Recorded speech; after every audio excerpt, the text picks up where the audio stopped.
Jack. Earlier today, Jack and I were talking. For those of you who don't know, one of the smartest guys in the field, Jack Daniels. We were talking about education, and we started really kind of talking at the meta level, and then I got sucked into doing this, and it was like, what am I going to do? I'm going to do this at the meta level. And one of the problems that I've noticed over the last 30 years of doing this is the educational system sucks. And I'm not just talking about the grade 1, 2, 3, let's leave every kid behind so they can read like the former president. If you're Republicans, I'm sorry, it was a cheap shot, but necessary. But we're in the world of security, we were talking also about we're not teaching history. How many of you know how to draw out a Bell-LaPadula reference model schematic?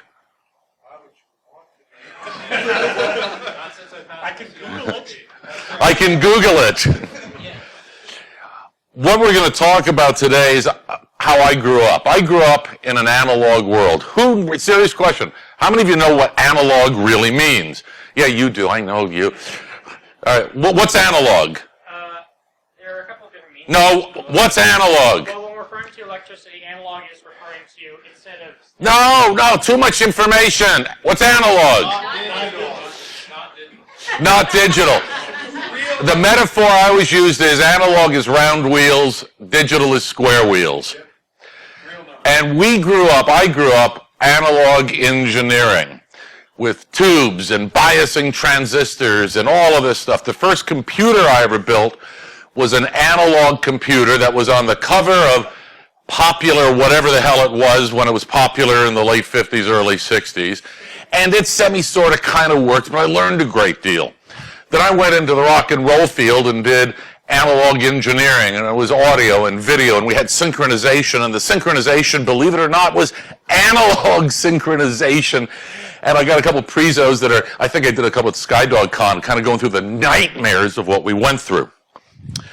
So over the last several years, I've gotten more and more thinking and realizing from a thought standpoint, we have very little new ideas on how to approach security thinking, whether it's practitioners at the operational level, designers at the coding level, or just overarching thinking about security problems. We know a couple of things. We know the internet's broken. We know that security's broken. We know that doing the same crap over and over and over again is what we're doing, and it's still resulting in the same mess that we've been in for 30 years, no matter what new technology comes along. We need something new. So the reason I mentioned Bell-LaPadula is that was the first official, mathematically provable security model that was developed in the 1970s. And it had its place, absolutely, and I argue it still does have its place, but we can get into that discussion a little bit later. Overall, I realize that everything we've been doing has been fundamentally flawed. And I use the following statement. Digital is not binary. Think about that. I see a lot of eyes. Digital is not binary, and I wish I had my slide deck because it's a lot prettier than my stick figure challenge stuff I'm going to be showing you. So it's from an analog approach is how I'm going to look at what we're talking about and seeing can we apply fundamental 101 analog engineering concepts to the security of digital networks and end up with a different answer than buying a new IDS. We're selling technology. The vendors are selling technology, and technology is a piece of it, but it's not all of it as we have come to learn over the years. So we're going to begin with something fairly simple. We are going to be thieves. You are going to steal from a jewelry store. Now imagine this jewelry store, they've got a nice window, and there's jewels and all the crap in there, and you want to rob it. Their firewall is a pane of glass. How much protection does that provide their network of jewelry? Depends upon the glass. I'm a former consultant. Oh, you're a former consultant. That means you must be still at home.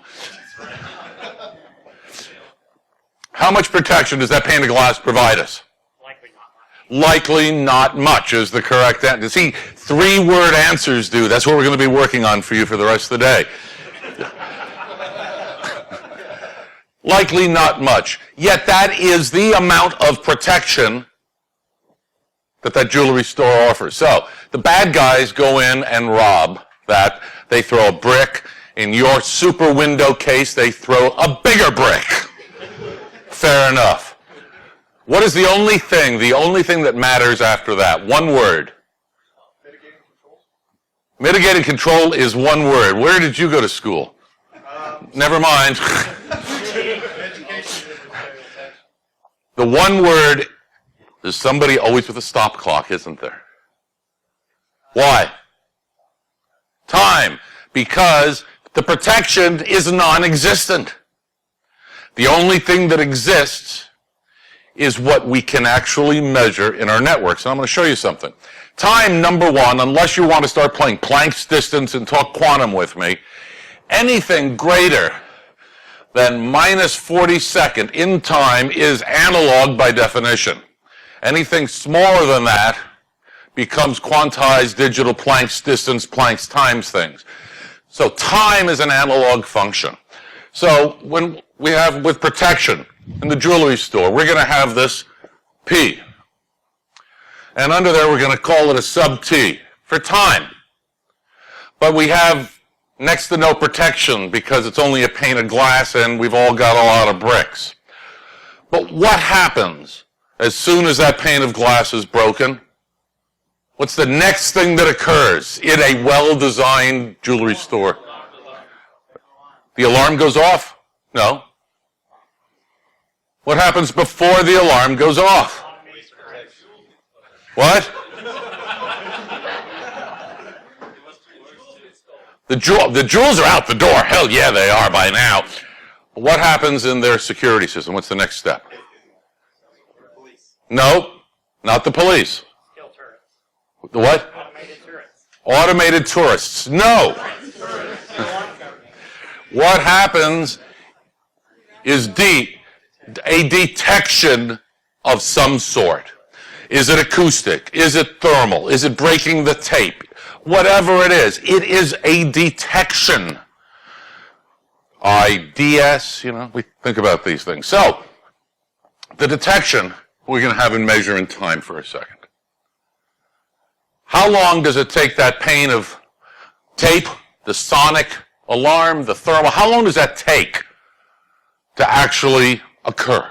Probably a second. 1 second to a microsecond. So we have a order of magnitude of 10 to the third.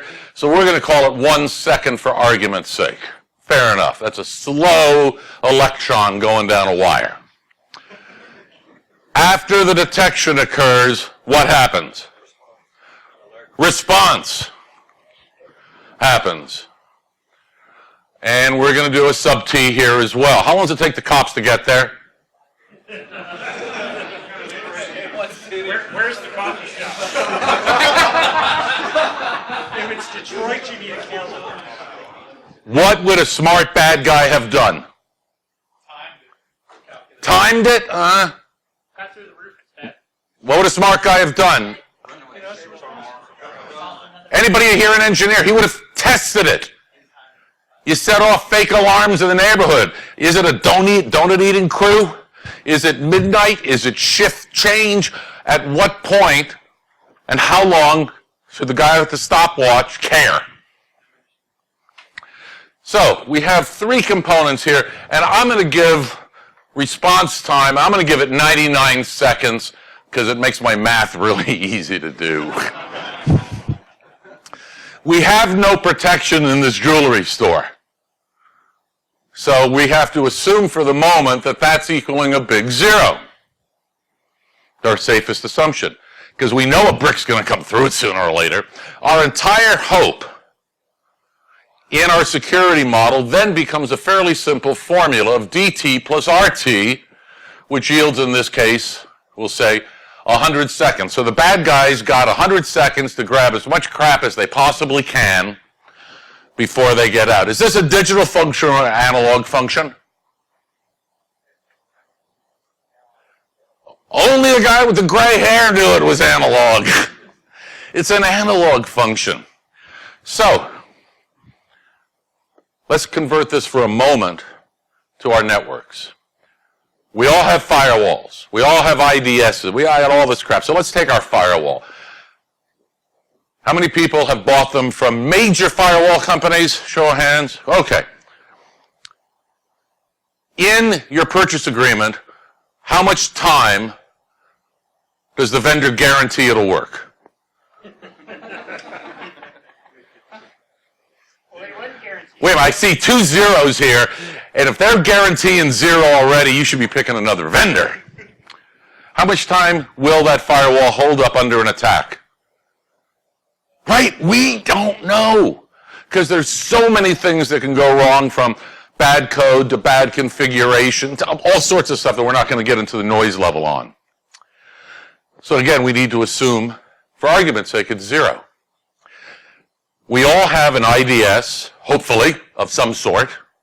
We all have sensors, hopefully, somewhere in our networks. How many of you have ever tested how long your detection actually takes? Not one. One. You've measured it. How long does it take? Depending on how the sim is running, between 5 to 25 seconds. 5 to 25 seconds. All right, so we're going to add it up here, and we'll say 15 seconds, so we can just use some modeling here. After your sim does its thing, does it call the cops? Does it send an email? What does it do for response? Depending on the alert, it'll send an email, or it'll just create a meta event called defense, or an alarm. Or an alarm. And how long does that take? Probably about another 10 to 15 seconds on top. All right, we're going to say 15 just because I don't want to do fancy math stuff here. So right now, what you're telling me, and correct me if I'm wrong, if you have no firewall, no passwords, no nothing, the maximum exposure to your networks is 30 seconds on a particular vectored attack. Oh, now you want somebody to look at it. Okay, how much more time do you want to add to that?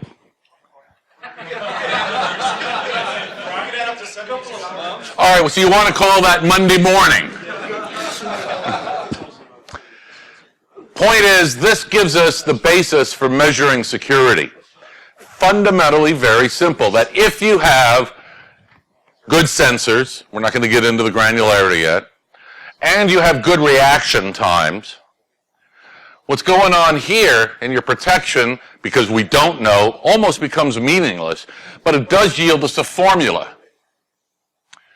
And that formula basically says if your vendor will guarantee to you that it will protect against a sustained attack of unknown or known quantities and vectors, is greater than the amount of time it takes to both detect and react, and which means mitigate, you then have a reasonably secure environment. The mathematics is fairly simple on this. But how can you guarantee for slowing down an attack of an unknown vector? I didn't say you could. That's why you go back to what ends up happening, because we know that we cannot guarantee P. We end up with a new number here, which is D plus R equals E. When we do that in time, E becomes our exposure. And we have 3 types of exposures: integrity, confidentiality, and availability, back from the original work in the 70s. So, in your networks, again, you can build the tools for this, or I'm hopefully going to be releasing some at some point. Your detection and reaction time should be measurable in an analog domain. Yes, sir? There are some attack vectors that are not detectable. So you've got, what, infinity for D? I mean, so your exposure is... It depends upon sensors, and we're going to get into sensors a little bit later if we have time, because right now the concept of sensors tends to be awfully perimeter-oriented. And perimeters don't exist anymore. So if we assume that our detection is a perimeter detection, I think you've walked into a failure by definition. Types of detections are going to be multifaceted, need to be multifaceted throughout the network. And we can get into that again. I don't have all the drawings here to do it, but I'll be happy to send it to you. The exposure time becomes the whole. Anybody know how long the average APT lasts before it's detected and reacted to? The average actually, according to the studies I like to listen to, 436 days. Whether that's 3 months, 6 months, or 436 days, in my mind, that's all pretty damn much equal. That's an average? Those are averages. And just read the studies. I don't do studies. I don't do research. My name is not Verizon.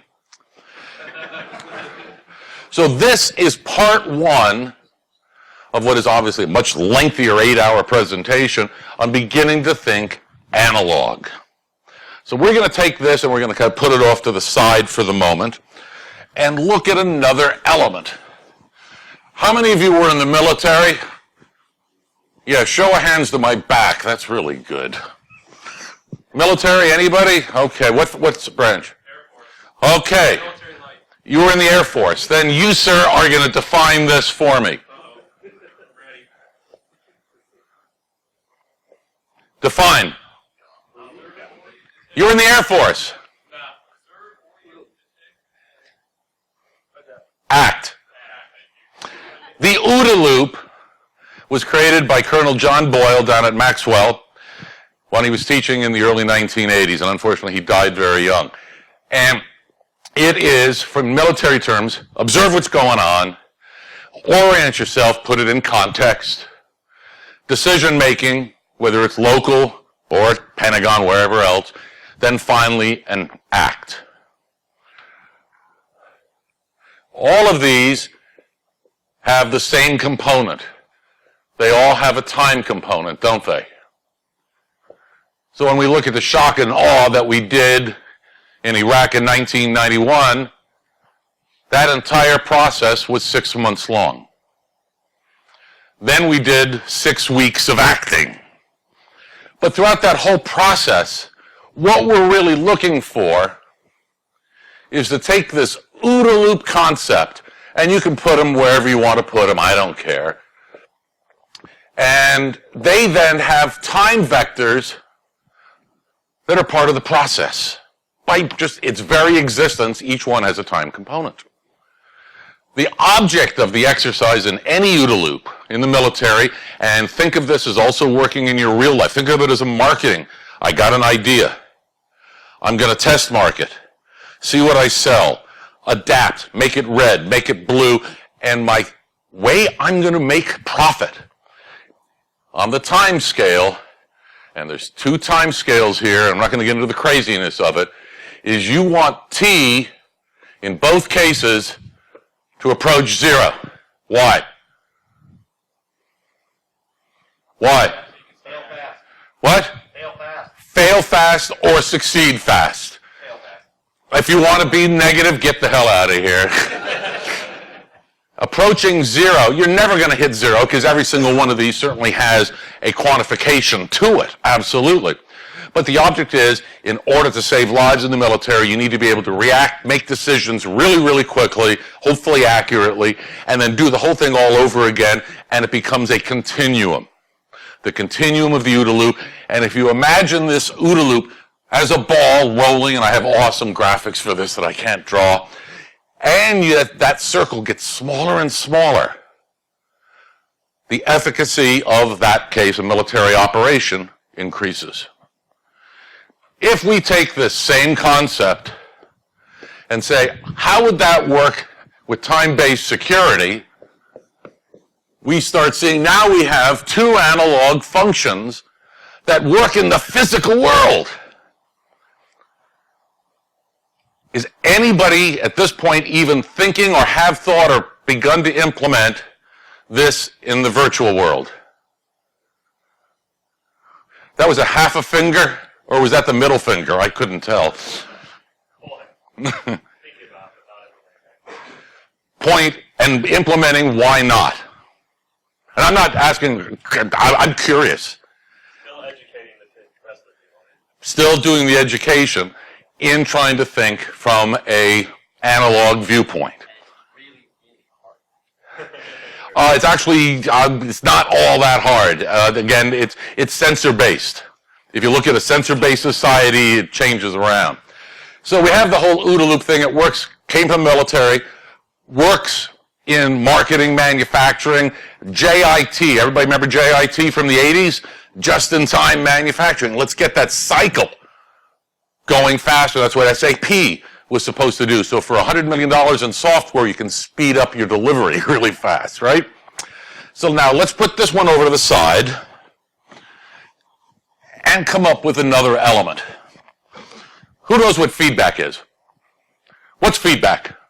Basically, the output influencing the input. Output influencing the input. Perfect. So I have an action, a box, a process, whatever word you want to use, I don't care. You got an input, you got an output. Jack, doesn't this sound like our conversation earlier? You have an input, an output, and a processing thing going on. Fundamental basis of all computing from 6,000 years ago to today. Identical. With feedback, I'm going to have some influence based upon some criteria. Now, in the real world, the first industrial engineering application of feedback was what? Anybody? Who studied history? Who knows technology? Who has ever read a book? The what? No, before the Ford process. 200 years before the Ford process. What? Anybody? Steam engines with governors. Everybody knows what a governor is. Back in the 70s, we used to rent U-Haul trucks and disconnect them because they had the 55-mile-an-hour Nixon speed limit rule in it. And that really sucked driving across country at 55 miles an hour. We moved the governor, which was a speed control. Steam engines, they all have governors, and you've probably seen the spinning bells that go around. It just is a mechanism for controlling how much power can go out. Reason. Without feedback in a mechanical system, you end up in what is called a runaway condition. We would call that today maybe chaos, lots of different terminologies, but fundamentally the same thing. Now, I used to be an audio engineer. What did feedback mean to me? My ears, that's why I'm deaf now. Thank you. What does feedback mean in the audio world?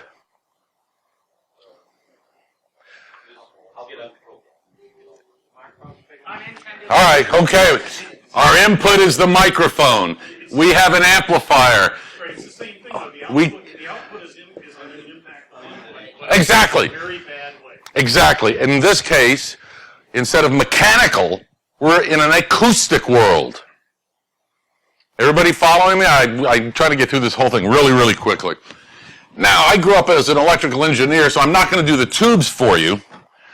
But a simple, most fundamental schematic for amplification, that's the symbol for an amplifier, and you have an input called a negative and a positive input because we're operating in a full circuit mode. One goes to ground, ignore the electronics here. We have an input of some sort, typically goes into the negative input, the amplifier, and I have an output. If I do this, what happens? What happens? Nothing? No, wrong answer. Signal's amplified how much? And what's the gain here? By definition. Go back to the steam engine example. It's infinite. Who said infinite? It's infinite. It's infinite gain. By definition, an amplifier is infinite gain. And we learned this, believe it or not, back with the first feedback loops and transistors and, tubes back in like 1919. You have to have, resistor, a negative feedback to be able to control and then stabilize how much gain is actually occurring there. This is all analog. If I add that and make it a potentiometer, we call that a volume control. Everybody after me. Volume control. So we've got mechanical feedback, keeping a runaway condition. Runaway condition in acoustics is the speakers and the microphones. And in electrical circuits, this is the fundamental model. So what actually happens if you wired up that volume? If the volume goes away, you end up with infinite gain, and in today's circuitry, it would blow up the output transistors. You don't do that. Want to repeat after me? Do not do that. Well, you only get to do it once. That's all the time you get is once. That's right. So what we've got here is we got time-based security model there. We got the OODA loop model here. Now we have some fundamental feedback mechanisms here. In common, they're all analog functions. And we have one gentleman in the room who's thinking about, because it's a tough problem and it's new thinking, about how to apply this kind of stuff to network security. Let's add one more piece. How many of you love your spouse? All right, dude, you. Yeah, your hand went up. I gotcha. How much you love her? A lot. If your life was in her hands and somebody was giving her millions and billions of dollars and everything, would you still trust her with your life? Depends how early. Yeah, it depends. All right. I got the one word I wanted out of this. It depends. There are boundary conditions. There are boundary conditions where we enter into a new thing that we never use in our world, unfortunately. It's called trust factor. Trust factor is 0. We'll just call him Osama bin Laden, for lack of any other word. Pick somebody else. And then I'm arbitrarily using a 0.0 to a 1.0 scale because it's easy. And 1 is absolute 100% total complete trust. Oh, the NSA. How many of you apply a trust factor model to any of your administrative controls? Now, how do you judge if somebody's trustworthy or not? Lots of different factors. In other words, it's analog. It is absolutely analog. Oh, shit, more analog. I can't say shit in a university, can I? I'm sorry. Not in a Christian university, I think. Is this a Christian university? Yeah. No shit. Oh.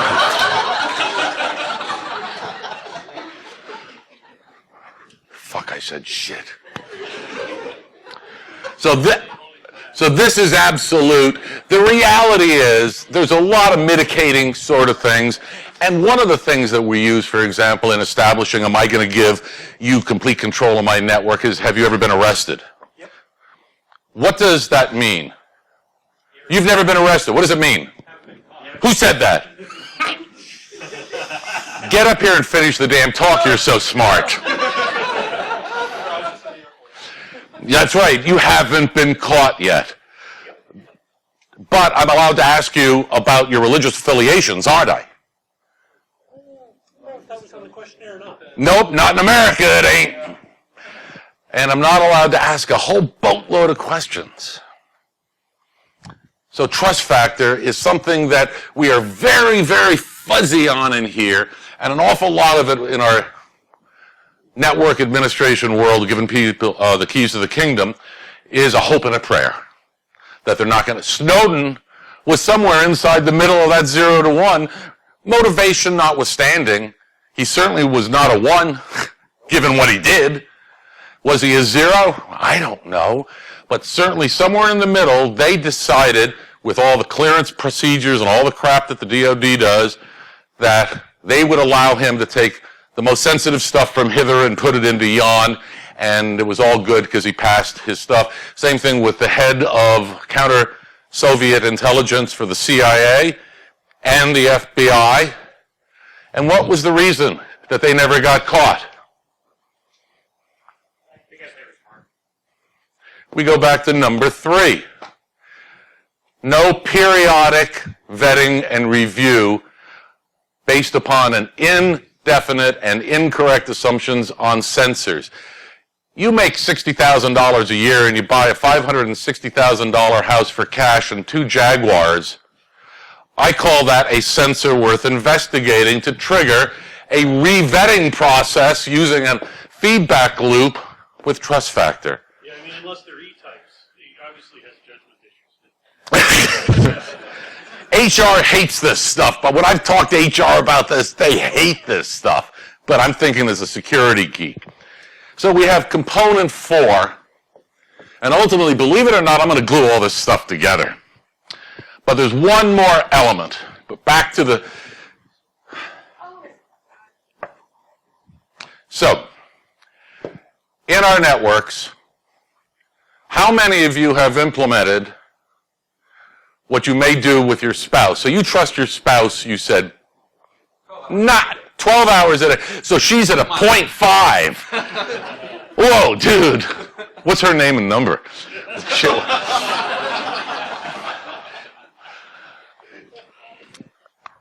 Often, large financial institutions, and you may have seen them for all of you that get your big annuity checks, signature 1, signature 2. All right, Mr. Air Force, how do you launch a nuke?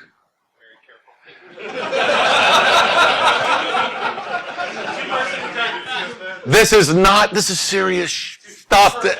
What? And how is two-person integrity done when you launch a nuke? Each person has a key or code. They each enter it within a time threshold. Within a what?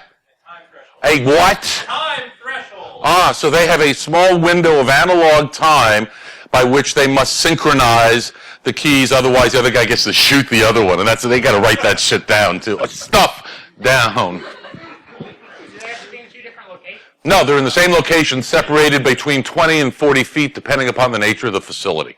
That's all classified. Do not repeat it. Let me show you our networks. And I'm going to use just some crazy symbology here. And this box is a process. It's an action. It's whatever. It's a decision-making box. Today, we have a dead marker. If there's any way anybody has a marker, I have no cash with me. I gave it to my wife to get on a plane last night. We have a switch. And in old electrical terms, we call this a normally open switch. You walk into a room and the switch is off, turn it on, you close it. So, in this case, we're going to call this guy Admin A. He takes the action, which is the input to the process, correct, Jack? So this process action, I don't care what term you like, and it takes effect, whatever that happens to be. This is the way we administer everything. Any examples that are contrary to what I'm stating here? Anybody?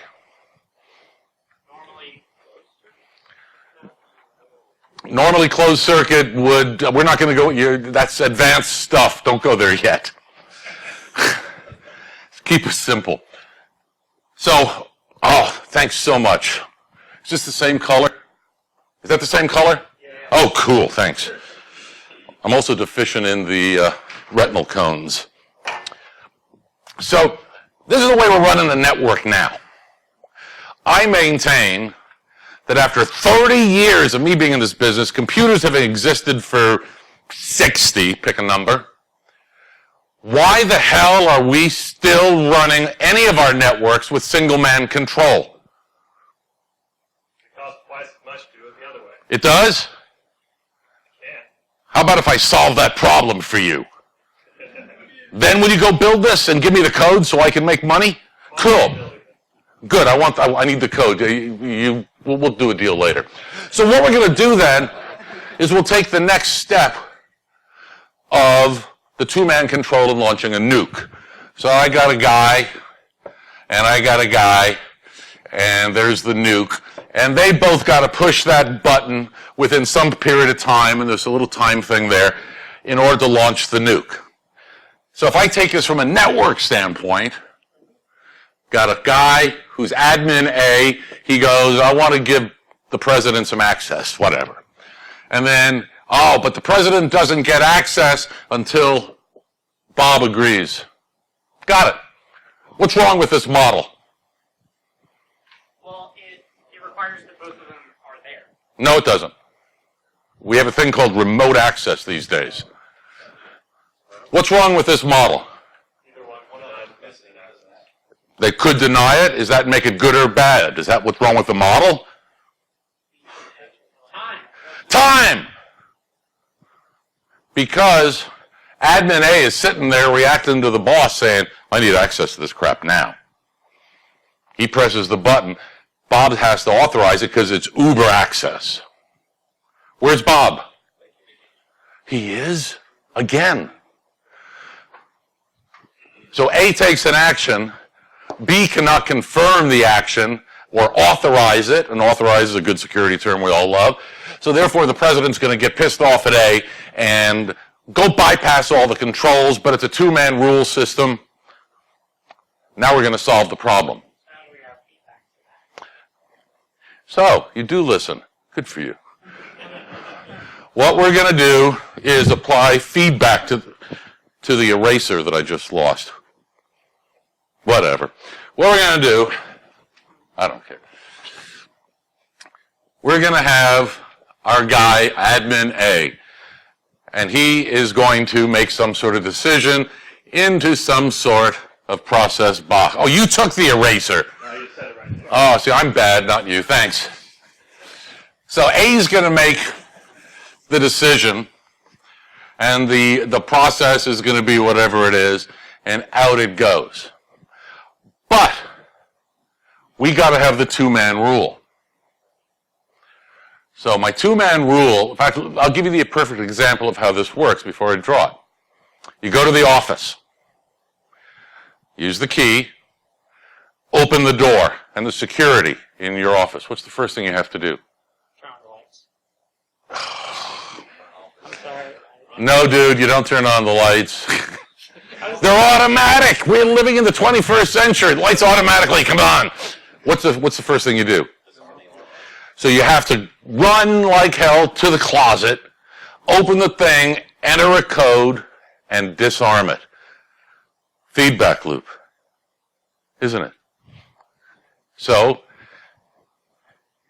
at the trigger, when that event goes high, it triggers a clock. It's like I said, I'm stick figure challenge. Shit. Oh, stuff, sorry. Before Administrator B can approve it, go in and complete it. Anybody missing this yet? I see a few questions. Now I'm going to translate this into Boolean logic, and it may help a little bit. I want to have an AND function. So we're going to have an A and a B input. So on the output, I'm going to have guy A trigger it high. But B is still low because Bob's not around. But I want to fix this by putting a feedback loop in here that comes down and triggers that high for X amount of time only until Bob actually does the final approval process.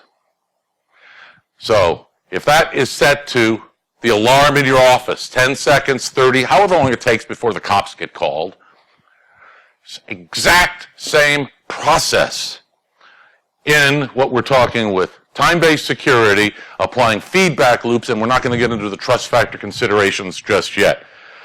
There are electronic circuits that were designed for this in the in the 60s, I guess it was, JK flip-flops, Boolean logic, which came out from Boole. Everybody studied Boolean logic? Right. Wait a minute, I got one yes and a lot of I don't know what the hell you're talking about. Boolean logic. All I'm doing here is applying an analog feedback loop to otherwise digital circuits. Only thing I'm doing. This guy's going, what the hell is he talking about? Now, the cool part about this is, once you start getting this into your head about how time-based feedback can work in a highly sensor-oriented environment, which I grant, the more sensors, the more of these kind of loops. The code for this, I just coded a few of these basic gates. I think it was 17 lines of code or something. It was really minuscule. Why are we not employing this, at least at the admin levels of routers? Why aren't we applying it at root controls of anything? 17 lines of code. Sorry? Okay, I see what you're doing, and we do this. We do this. Where? Oh, Oak Ridge. Yeah, Oak Ridge has actually been listening to some of my work over the years. Now, the cool part about this is let's look at more of a typical network. We're going to use the OR function in this case. Sorry for my drawing. Do I just have admin A with access to do a network change? How many do I have? 5 or 6. Okay. So we're going to do our dots and we're going to call it N. So effectively, right now we're running not an AND gate for confirmation and authorization. We're running a run out of control back to our amplifiers with no control mechanisms. Any of these guys can take an action in the network, and there is no supervisory control unless you're going to go to your IDS logs and some of the SIM things. Then we're back to the detection and reaction problems again that we have with time. So in order to solve a problem like this, we can combine the OR functions and allow that to occur to then go into an AND function, put the feedback loop into it, and create the authorization path regardless of the administrator. This requires a little bit of coding, and I've actually found code generators for this. It was really kind of cool the other day. It was from some code developed by a university in 1983 that still actually works on my Mac, which astounded me. Paul, how you doing? What? What's C? I'm no coder. It ran and it worked, and it gave me pretty pictures and truth tables. I don't code. I don't know anything about engineering, remember? But you can apply the feedback loop into your AND functions. Not your OR functions are the weakness in your network. Now this gets back to trust factor. So let's take a simple OR, and we're just going to say we have 2 trusted admins. And because of the trust factor table, which would be arbitrary, each company, organization would set up its own based upon I know code really well, I know Unix, I know the president's wife really well. I shouldn't know the president's wife. But I have various criteria, some of which may be legal vetting, maybe credit scores. Everybody's got all these things, university degrees, certifications. And you're going to end up with people with a trust factor somewhere between 0 and 1. That's just an arbitrary scale I found easy to use. So let's say I've got 2 really trusted guys. I got Adam and I've got Bob. Now let's say, because we're in an OR function, because you can't OR, I'm not even going to go to your 5 or 6 guys just yet. We're going to say the first Adam equals a 0.9. We trust him a whole lot, but not with his wife's life. We're going to say Bob has a trust factor of 0.9. What's my total trust factor over here? 0.81 is the correct answer. This is very, very simple statistics. Statistics 101 stuff. No magic. I'm not creating anything. I am gluing together disparate concepts into a single whole. Now, what ends up happening, and I'm not going to run all the formulas for you because I can't do them all out of my head. I am able, in the OR functions, to very simply degrade my network trust factor by adding a whole bunch of people that I'm giving control to with no feedback because I'm going to be running out of control. Where I reinforce I have to throw a tangent there. a tangent or something in the middle that belongs. Well, let's see where it goes. Fair enough. Let's see where it goes. Are we trying to? Anytime we talk about trust in our technology realm, Mm-hmm. we try to apply human models of trust to technology. Mm-hmm. And where we tend to fail catastrophically is in managing revocation. Mm-hmm. All right, you wanted to revoke. Okay. Oh, no problem. No, hold on. I'll draw you the model. But Here's the model. It's real simple. right, because I mean, PKI. No. Here's the model. Real simple. I'm just going to use a simple AND function here. Okay? I didn't want to go here, but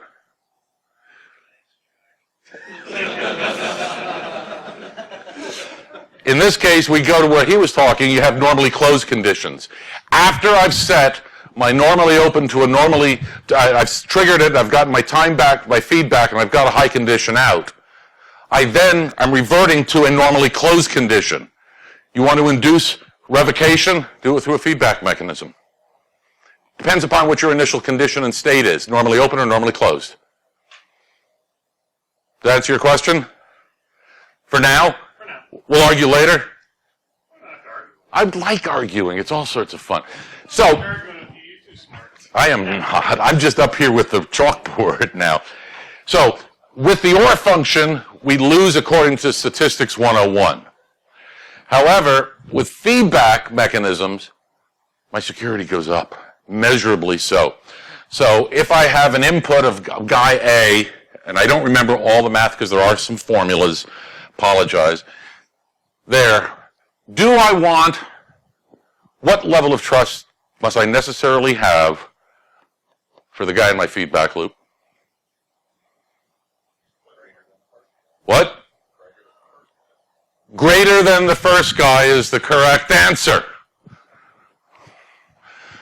Greater than, sometimes I could argue equal to, and I'm not sure that I'm convinced on that, but greater than or equal to. These are the 5 pieces of analog thinking that I tend to believe, if we integrate it into applications, into networks, into systems, throughout our networks, and ended up with proper reaction channels, proper detection channels with enough sensors, because we don't have enough sensors in our networks right now.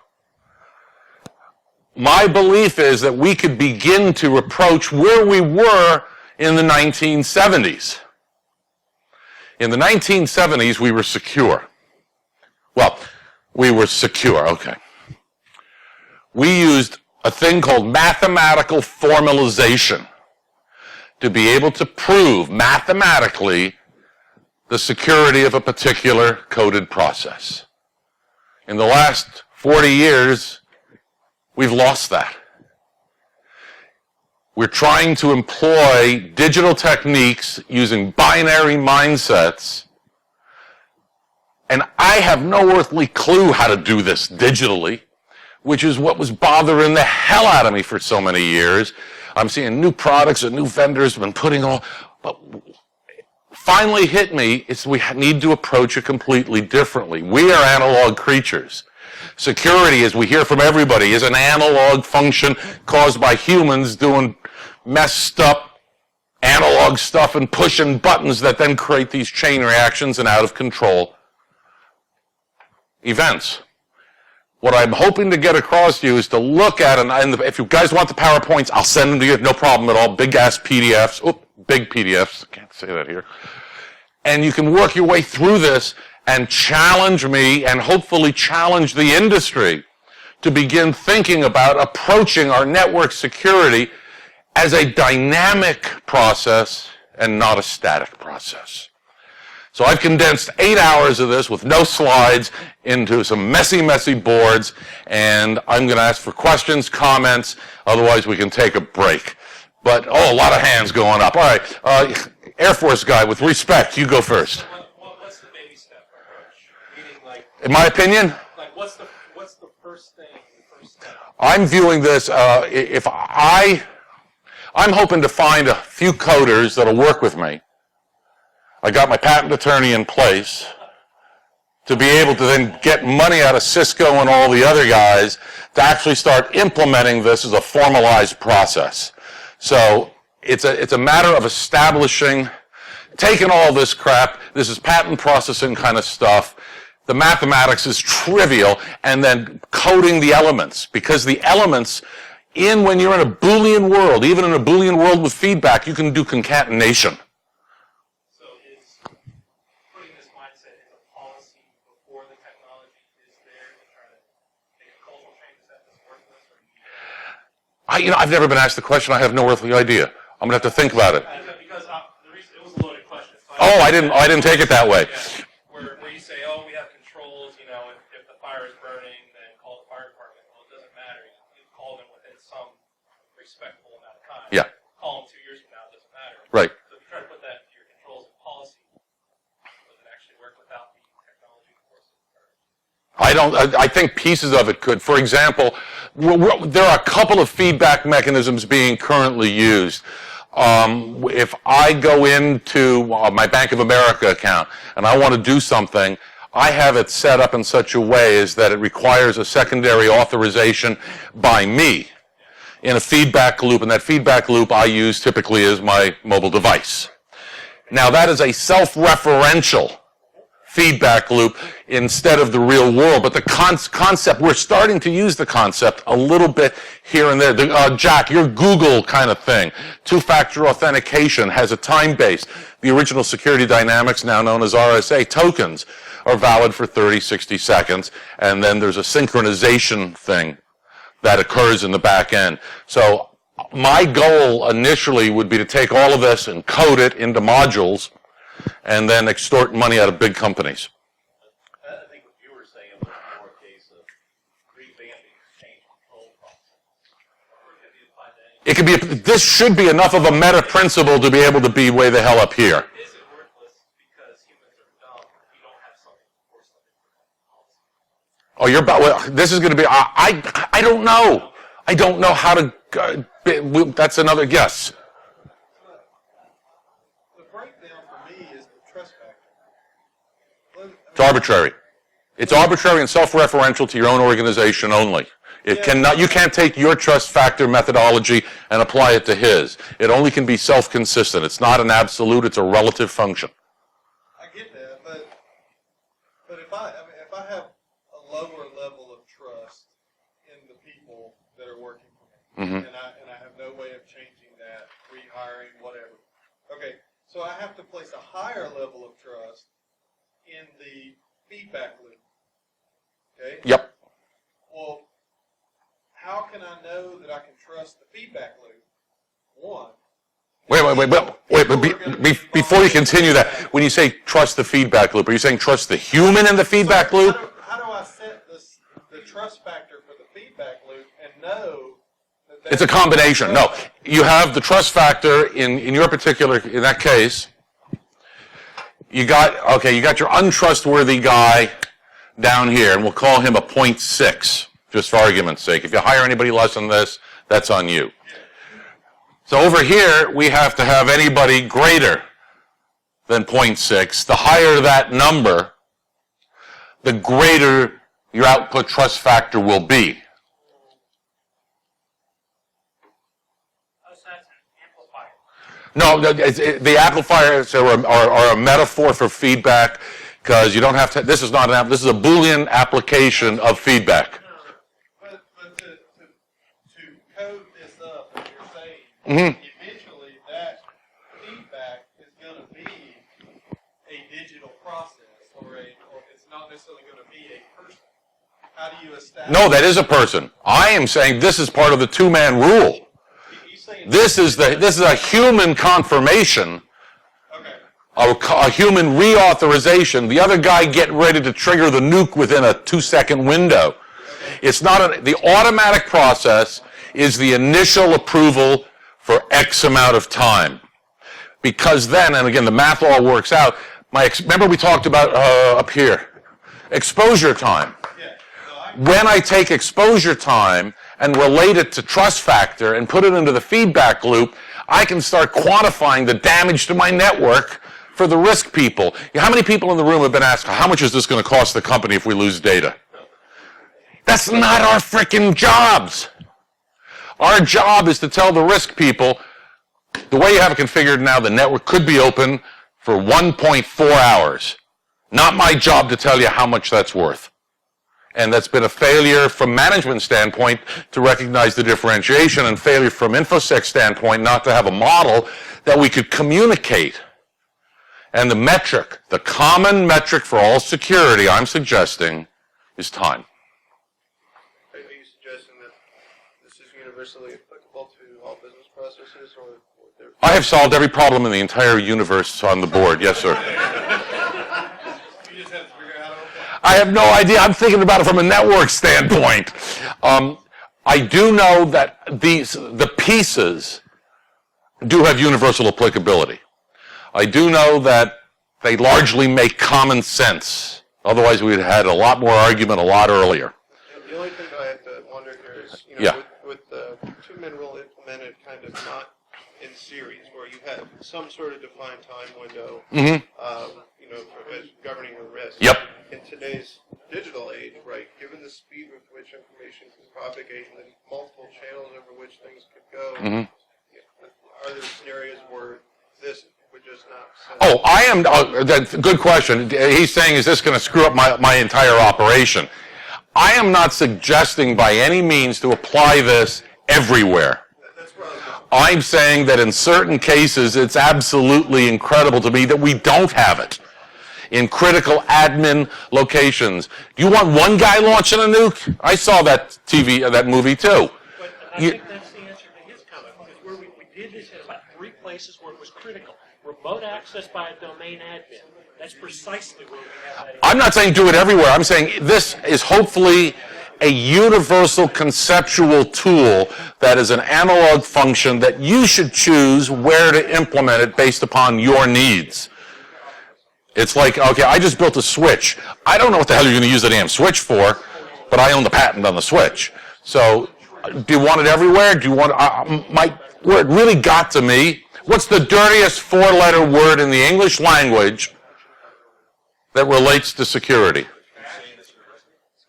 That I can say in this university. You're a dirty old man. Risk? No. That's it. Nah, you're wrong, Air Force. The first one is user. What's the second one? What? Who are you? The second one is root.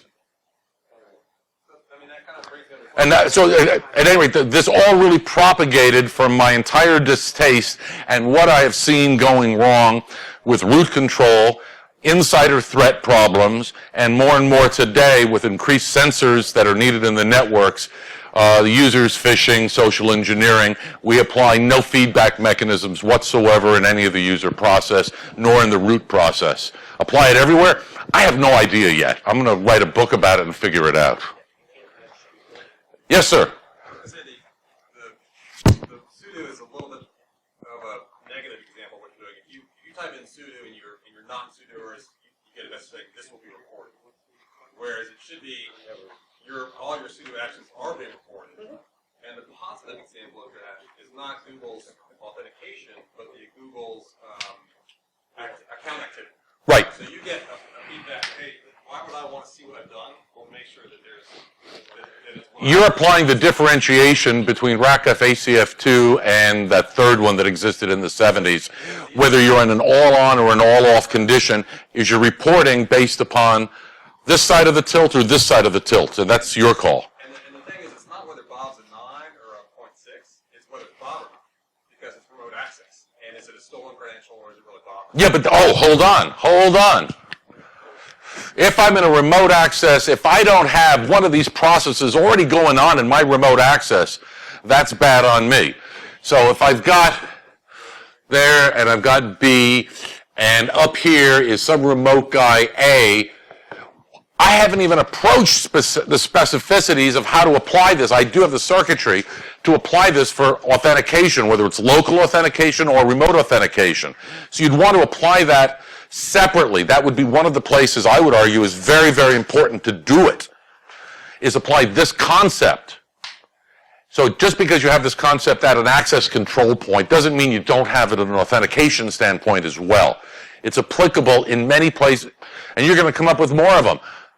It's absolutely spot-on comment. I just want to make sure we have 1 minute left, otherwise we stay. Can you write contact info? Can I what? Write up contact info? I'll give you my cards. Because my handwriting really sucks. Do I have 20 cards? Do I have 20 cards? Yeah, they're up here. I'm not, and I may have a few more. You got any stickers? Have any what? Stickers I could put on my laptop? Sticker. Dude, I came here to attend. I like little puppy stickers. I have no little dead puppy stickers. I'm sorry. Puppy stickers. So on this, before we break, any other thoughts, comments? Yes, sir. On the trust factor, why isn't it necessarily just greater than or equal to? Why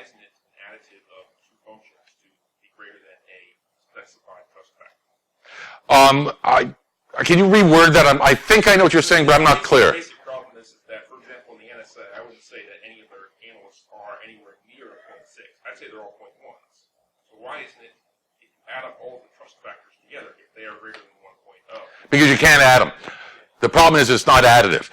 It's essentially statistical. So the problem is that in any reasonably large organization, your trust factor is never that big. And so you have a basic problem of, even if you have the second guy being more trustworthy than the first, you still have two guys make a dumb decision and your trust is going Then how would you suggest fixing it? I don't know. Hire smarter, more reliable, vetted people where you're allowed to ask, are you going to bomb us tomorrow because you're of an insane, extreme belief? But We're not allowed to do that. it's one of those problems of how do you get it? I don't do the human factors, thank God. I have no clue. But I do know that some companies have 5 weighting factors, some have 20 weighting factors.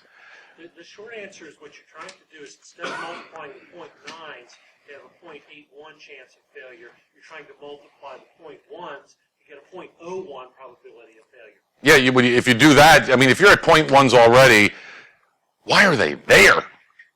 No, that is part of it, because as part of your organization, I would argue that HR and security would have minimum thresholds based upon the relative scales. It's like the relative scale of audio is real simple. You have a baseline, and you pick some arbitrary baseline, doesn't matter what it is, and then you measure relative to that.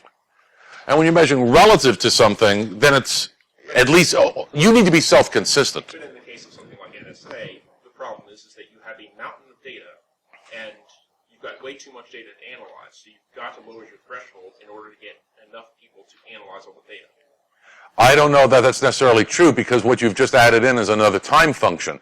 And the other time function is the data divided by time, which also means bandwidth. How much data can a particular person go through in what period of time, then becomes an additional potential feedback filter.